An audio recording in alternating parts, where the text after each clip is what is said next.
कक्षा 8 के प्रश्न बैंक के प्रश्न क्रमांक 9 की बात कर रहे हैं। प्रश्न है, एक किसान के यहाँ गेहूं और चने का कुल उत्पादन में से गेहूं का उत्पादन 3/4 भाग तथा चने का उत्पादन 1/4 भाग हुआ।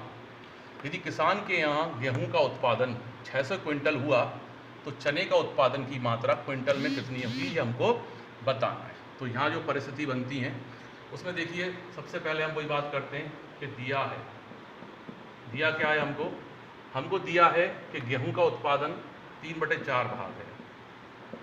गेहूं का उत्पादन कितना है? 3/4 भाग। और आपका चने का उत्पादन कितना है? चने का उत्पादन है 1/4 भाग, यानी कुल भाग में से 3/4 भाग गेहूं है और 1/4 भाग आपका चना है। साथ साथ ये भी दिया है कि गेहूं का जो वास्तविक उत्पादन है, गेहूं का वास्तविक उत्पादन जो है वो आपका 600 क्विंटल है। अब हम दोनों को कंपेयर करें कि गेहूं का जो उत्पादन है वो 3/4 भाग, वास्तविक में 600 है, तो हम कहें कि गेहूं के उत्पादन का 3/4 भाग कितना है? 600 है।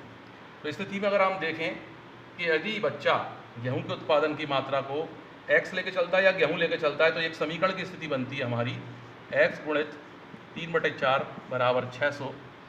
तो 3x बराबर 600 गुणित 4, यानी 3x बराबर 6 चौको 2400, यानी कि हमारी स्थिति बनती है x बराबर 2400/3 और 3 से कैंसिल करते हैं तो कुल जो उत्पादन है वो कितना है हमारा?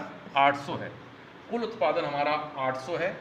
उस 800 क्विंटल में से आपका, आपने देखा 600 क्विंटल जो है वो गेहूं का उत्पादन है, तो शेष उत्पादन जो है 800 माइनस 600 यानी 200 क्विंटल, वो आपका चने का उत्पादन है।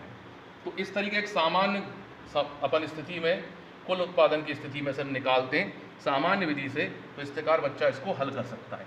तो आपको इसका लर्निंग आउटकम ढूंढना है कि कक्षा 8 में या कक्षा 6 में या कक्षा 7 में ये प्रश्न किस अवधारणा को पूर्ति कर रहा है, किस लर्निंग आउटकम से मैप हो रहा है। ये आपके लिए आज का होमवर्क है। कल सभी वीडियो देख करके डालेंगे कि आप इसको मैप कीजिए, किस लर्निंग आउटकम से मैप हो रहा है।